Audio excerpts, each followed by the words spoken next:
kepada Bapak Presiden kerana bersetuju dengan Malaysia untuk memperkasakan bahasa Melayu yang merupakan bahasa serumpun. Saya mencadangkan agar Datuk Seri Anwar Ibrahim dan YB Fahmi Fadzil untuk segera menjalankan perbincangan dengan kerajaan Indonesia untuk menjadikan bahasa Malaysia Indonesia sebagai bahasa utama ASEAN serta pertubuhan dunia lainnya. Malaysia ni negara yang pelik. Yang satu daripada yang kepelikannya ialah kita ada barang sendiri tapi kita tak nak pakai barang kita sendiri. Setuju. Contohnya bahasa. Contohnya kalau pergi keluar negara, orang tanya where are you from? So basically tak ramai yang akan mengaku diorang Malaysian. I am Malaysian. Mereka akan lebih macam I'm Chinese, from Chinese, ataupun I am Malay. Pernahkah Anda membayangkan sebuah ironi yang cukup menarik di kawasan Asia Tenggara? Di satu sisi, ada negara yang memiliki ambisi besar agar bahasanya menjadi bahasa kedua ASEAN, bahkan bercita-cita menjadi bahasa yang dikenal luas di dunia. Kepada Bapak Presiden kerana bersetuju dengan Malaysia untuk memperkasakan bahasa Melayu yang merupakan bahasa serumpun, iaitu bahasa serumpun, bahasa Melayu Malaysia, bahasa Melayu Indonesia, bahasa Melayu Brunei, bahasa Melayu Selatan Thailand, bahasa Melayu Champa di Kampuchea, bahasa Melayu di Filipina, bahasa Melayu di Singapura. Jadi kami berdua bersetuju di setiap persidangan antarabangsa saya seperti juga dengan Bapa Presiden akan menggunakan bahasa Melayu sebagai bahasa perantara kita, dan kita bersetuju jika kita bersama-sama memperkasakan bahasa rumpun Melayu ini. Namun di sisi lain, justru muncul suara-suara dari dalam negeri yang mengkritik masyarakatnya sendiri karena dianggap semakin jarang menggunakan bahasa nasional secara utuh. Malaysia ni negara yang pelik. Yang satu daripada yang kepelikannya ialah kita ada barang sendiri tapi kita tak nak pakai barang kita sendiri. Setuju. Contohnya bahasa. Kita ada bahasa kebangsaan, bahasa Melayu yang baik, tapi kita segan dan malu nak menggunakan. Itu pelik yang pertama tu, Pak Nel dan kawan-kawan sekalian. Yang kedua, peliknya yang kedua ialah seperti yang telah disebutkan tadi, dinyatakan tadi, kita percaya barang orang lain lebih baik daripada barang kita sendiri. Yang kita lebih percaya barang orang daripada barang sendiri. Jadi seperti kata yang kita bincang tadi, kita pakai bahasa Inggeris, kita rasa lebih baik, lebih hebat dan lebih tinggi martabat kita. Ya, betul. Padahal yang kita pakai tu barang penjajah kita dulu tau. Orang luar punya tu. Malaysia kena belajar dulu bahasa Melayu. Malulah rakyat Malaysia yang mengatakan cuma bahasa Inggeris yang boleh majukan negara. Pergi tengok negara lain yang maju di dunia tanpa bahasa Inggeris. Are you not ashamed? Contohnya kalau pergi keluar negara, orang tanya where are you from? So basically tak ramai yang akan mengaku diorang Malaysian. I am Malaysian. Mereka akan lebih macam I'm Chinese, from Chinese, ataupun I am Malay. Sedangkan kita perlu berbangga dengan perkataan Malaysian tu. Walaupun kita tak kisahlah kita daripada Indian, kita daripada Chinese, daripada Melayu itu sendiri. Mungkin Gen Alpha, mereka tidak didedahkan dengan lebih lanjut tentang apa itu yang dinamakan bangsa Malaysia. Mereka hanya faham bangsa, aku bangsa Melayu. Sedangkan aku adalah bangsa Malaysia, kaum Melayu. Perdebatan mengenai posisi bahasa Melayu kembali mencuat setelah sejumlah tokoh di Malaysia menyampaikan kritik yang cukup tajam terhadap kondisi penggunaan bahasa di negaranya. Tapi yang sedihnya sekarang orang Melayu ni dalam keadaan bahasa Melayu pun tak pandai, bahasa Inggeris pun tak pandai. Itu yang menyedihkan saya. Kalau saya rasa mesti menguasai satu bahasa. Tapi kalau dia menguasai bahasa Inggeris sahaja, saya sedihlah. Kuasailah bahasa ibunda dulu. Tapi tak ada.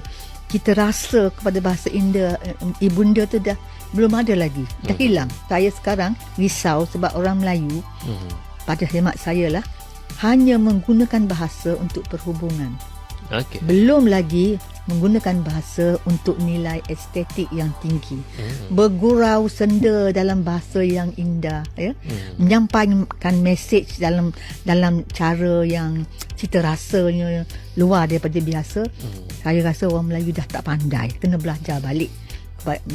Kena pandai. Orang kata buat berpantun dan sebagainya itu macam menidurkan orang Melayu. Tidak. Ya, unsur keindahan tu ada. Bukan untuk bercinta semata-mata bahasa tu ya, untuk menyampaikan buah fikiran yang indah-indah. Ia bahkan mempertanyakan mengapa masyarakat masih menganggap bahasa Inggris sebagai simbol kemajuan. Kamu Melayu, kenapa kamu tak boleh cakap bahasa Melayu? Malu! I think it's really deep-rooted into culture and everyone should know how to speak their mother tongue. And I think rather than seeing it as a bad thing, we should be proficient in many languages. Like, she can speak 4 languages. That's so impressive. And even though you say like different language, different proficiency, at the end of the day, you can communicate in all 4 languages, right? So I actually think it is shameful that I speak English very well and Malay not very well. Tapi dari segi undang-undang termaktub bahawa bahasa Malaysia adalah bahasa rasmi dan kita mesti menunjukkan identiti kita. Boleh cakap Arau. Adakah bahasa Cina dan bahasa Tamil juga salah satu identiti Malaysia? Ni, itu kita dah tahu. Arau, kamu tak boleh jawab. Arau sudah jam lah. Arau sudah jam. Bahasa Cina dan bahasa Tamil dan bahasa Inggeris juga salah satu identiti Malaysia. Saya tak bagi pun. Baik. Jawablah Arau, jawab saja. Ya atau tidak? Soalan senang. Ini identiti Malaysia, tetapi kena ingat, kita kena patuh kepada undang-undang perlembagaan. Betul, jadi pelbagai bahasa dibenarkan dari bahasa Melayu pasal 52. Hari ini nampak orang yang menentang bahasa Malaysia di Saya tak menentang. Saya menghormati bahasa Malaysia. Sepatutnya kita Menteri KPKT baru keluar berita. Betul. Sudah nyatakan tiada orang boleh larang kami menggunakan bahasa Malaysia, apalagi di kota besar, banyak orang lebih sering pakai bahasa Inggris atau Mandarin. Bahasa Melayu jadi kayak opsional aja. Di Indonesia beda. Bahasa Indonesia itu lingua franca, itu simbol persatuan. Ikut video. You from Malaysia? Malaysia. Netizen Maledes malu. Ternyata orang luar negeri banyak yang tidak mengetahui tentang negara Malaysia. Dalam beberapa tahun terakhir, bahasa Indonesia semakin sering dipelajari oleh warga negara asing dengan berbagai alasan. Aku ketemu orang Rusia, tapi pernah kuliah di mana? Universitas Indonesia. Waktu itu ngambil jurusan? Itu jurusan BIPA, Bahasa Indonesia untuk pengatur asing ya.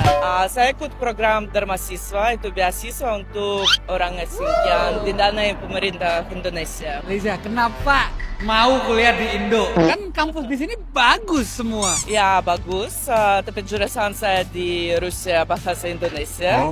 Jadi saya justru mau ke Indonesia. Ya. Berarti di Rusia Bahasa Indonesia? Ya betul. Baru lanjut di Universitas Indonesia? Ya. Ada jurusan Bahasa Indonesia? Iya dong. Kenapa orang Rusia belajar bahasa Indonesia? Karena Rusia mau membangun hubungan diplomatik ya. Ya, diplomatik. Jadi justru perlu orang yang bisa berbahasa Indonesia. Saya mulai pelajaran bahasa Indonesia saya di negara bagian California pada 2021. Saya memilih bahasa Indonesia karena saya bertemu dengan orang yang berasal dari Indonesia dan menurut saya mereka selalu ramah hati dan bijaksana dan selalu bahagia dan saya pikir negara ini menarik sekali dan saya mulai pelajaran bahasa Indonesia. I was reading some articles here and I realized the Indonesian language was created based on Malay, of course, but Indonesian language was created to unite thousands of people and also ethnicities because Indonesia is a very diverse country, kind of similar to Brazil. So to unify these ethnicities, they created this language based on Malay. So in history that was used for commerce, so many Indonesians don't realize that they speak a language that was created to promote peace inside the country. And to me, that was a very intelligent decision. This is a very important message from a country. They're telling to the population that choose Indonesian as home, you guys are welcome here. We are a welcoming country, a welcoming people. And that's so wonderful and amazing and beautiful. Aku jelasin sedikit ya kenapa aku bisa bahasa Indonesia ya. Jadi pas waktu kecil, aku mulai belajar bahasa Indonesia di sekolah negeri Australia. Jadi biasa di sekolah di Australia ada pilihan bahasa dan ada beberapa sekolah yang menawarkan bahasa Indonesia dan ada bahasa lain juga.